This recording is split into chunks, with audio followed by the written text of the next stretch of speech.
scale written out in order, because a scale is a series of notes from the root in order to its octave. Okay? Always see scales in order. C major is C, D, E, F, G. You will never see a C major scale written out C, B, F, E, A, G. It's always in order. That's in any music scale. That's the definition of a scale, basically. Okay. So our E chord, do you see this? Do you see the pattern here? We're just stacking thirds from whatever root note you want. So the E chord, let's figure out what kind of E chord. We take our E, we jump over the third, the next one would be a G, because we've got to skip over the F, and you skip the A to the third to the B. E, G, B. An E, G, and a B together is our third chord. E, G, and B is E minor. So our third chord in the key of C major is E minor. Now, you may not know that E, G, and B together is an E minor chord. Right? You should learn that. Okay? These intervals, knowing what the roots, the thirds, that's important. But for now, if you don't know that, you could still watch this module, because you're still going to be able to write songs. Because you know now, here's three chords that are in the key of C major. You don't necessarily have to know per se, but I think it's a good idea. Everybody knows this E minor chord right here. Right? That's an E. There's my B. There's the E again, and there's my G. E, G, and B. And then I'm just playing the B again, open G, and the E again. E minor. No matter where I play it, right? I can play it anywhere on the neck. Those three notes. There's a nice E minor inversion right there. That's in that song. I think it's in that song Hey Snow by the Chili Peppers that we're going to be learning soon. He uses some kind of cool inversions. But anywhere you can hear this triad. That E minor triad. E, G, B. There's your E minor triad, right? Sound familiar? This is true, what I'm showing you here, for every major key. Follows this formula. Just plug in the different notes. And basically, that's what I did on this chart here. Did it for you. Smart like that. Alright, next chord's a kind of an F chord. Some type of F chord in this key. So we go to F, and we go to our F note, skip a third A, skip a third C. F, A, and C is the fourth chord in C major, and F, A, and C together is an F major chord. It's also FAC. FAC. Nice. Just the FAC. Just the FAC, man. F, A, C. Major. F major is the fourth chord. G is our next, some type of G chord. Remember, these notes in the scale refer to a chord, or chords. G, you go to your G, skip over to the next note in the scale, skip the A to the B, skip the C to the third to the D. G, B, D. Everybody knows G, B, and D is G major. Okay? So your next chord in that key of any major key is a major chord. That fifth chord is going to be, actually it's seventh, we'll get to that later, the dominant seventh, but G, A, and B is G major. So far, in any major key we have this. First chord would always be major, then minor, then minor, then major, major. Major, minor, minor, major, major. This is what you want to memorize, this formula that we're going to have for all seven by the time we get to the end. Next chord, two left. Bear with me. There's light at the end of the tunnel, people. I would not steer you wrong. We have to figure out what kind of A chord. What's the sixth? The sixth in C would be the A, C, because we're stacking thirds, and E. A, C, and E is A minor. No, Ace minor. Ace minor. A, C, and E is an A minor chord. Alright? And then the last chord, which is a very interesting chord, is some kind of the seventh chord in any major key. In the key of C, it's B is your seventh. We got to take the B, skip over the third to the D, skip over to the F. You got B, D, and F. Guess what? You might not know this. That's a diminished chord. Okay? So B, D, and F together is a B diminished. So the 7 chord in any major key is a diminished chord.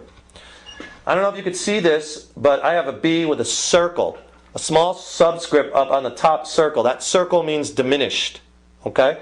B diminished. The diminished chord is a root, flat third, flat fifth. 2 flats in it. The reason I'm telling you this is because when you have a lot of flats, you get a dissonant sound. That's why you don't hear a lot of diminished chords in rock music. You hear them sometimes, but Can you play one? Yeah, it's not generally a What kind of music is it played? more jazz.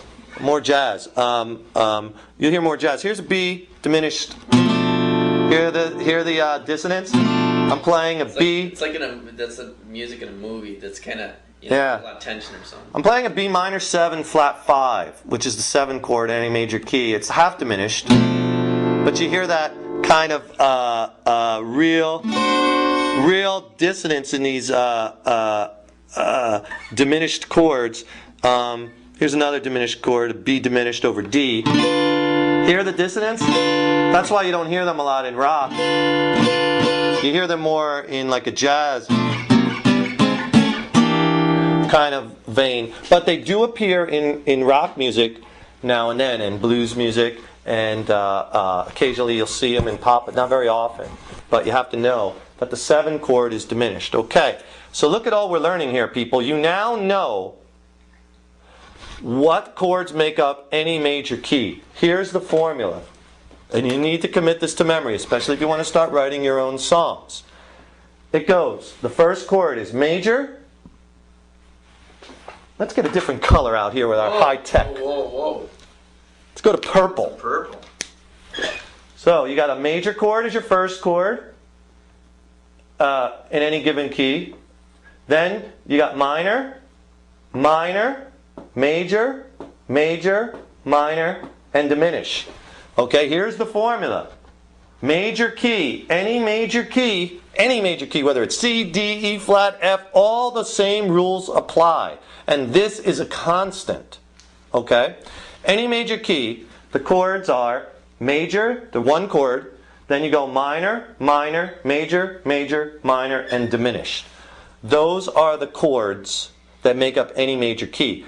So the key of C major, we're looking at C right now, consists of these 7 chords. Now you can embellish these and make them a 4-note chord, and we'll talk about that later. But for now, stick to the basics. The chords in the key of C major are C major, D minor, E minor, F major, G major, A minor, B diminished.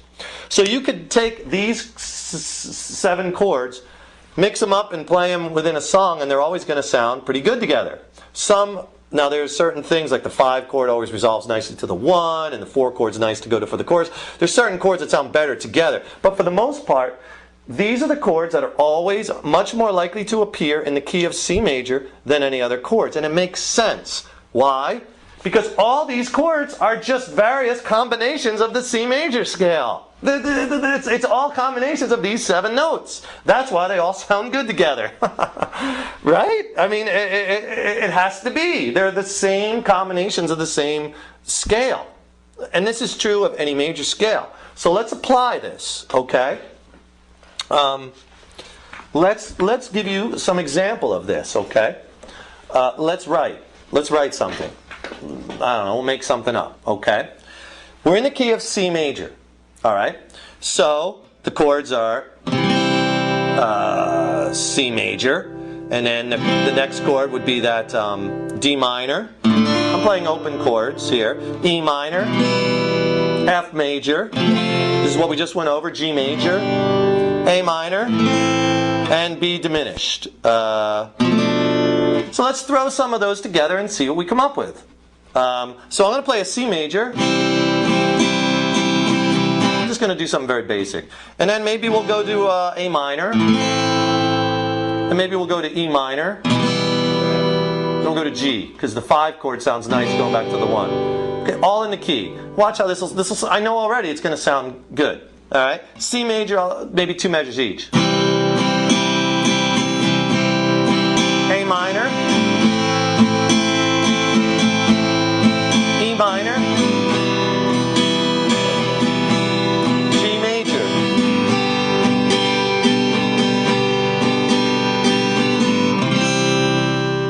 sounds great, right? Because all these chords sound good together. And notice how nicely the G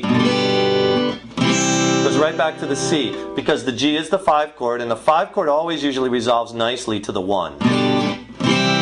Not that you want to do that every time, but it's, again, this is a benchmark to go off of. Let's mix the chords up a little bit. Maybe we'll go C major, maybe D minor, to E minor, to F. Maybe Maybe something like that. Let's try something like that. C minor, or maybe I'll go throw A minor. C minor. Maybe we'll go to E minor in the next. Nice and dark there. D minor. To G. Back to C. E minor. D minor. G. Back to C. Sounds pretty good, right? And then maybe if we go to a chorus, I'll go to the F. Maybe that's when I'll throw the F in. Because the F is the 4 chord in the key of C. And 4 chords are nice when you go to a chorus. So maybe we'll take that C. Maybe do some arpeggiating this time. A minor, E minor, G. Now watch the F. C, D minor, G. That's the chorus. F. I'm just making this up. C, E minor. Hold the G. Back to C.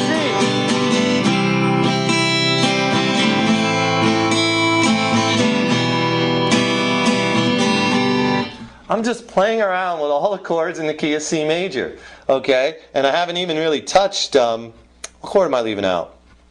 The B diminished. Well, the diminished chord is going to be tough to make sound really good because it's so dissonant. That 7 chord is very dissonant. What's that? That's the orphan. The orphan of that scale, the loner, the lone wolf of the scale. That's when he's really got to do something to get in the song. Yeah, you know what the B minor chord would be if it was playing baseball? Right field. Remember when you were young? If anyone didn't know how to play, where would you stick them? Right field. Right field. The Siberia of the baseball diamond. Dissonant is the right fielder. Of the right fielder. But I'll tell you, you know what they do in the pros? Is they stick the guy with the best arm in right field. Yeah. The guy who has the best arm plays right field to make that long throw from like the corner all the way to third base. Man, how do guys get... Do you ever see those guys? What a gift that must be to have an arm that can throw with like... Unbelievable, huh?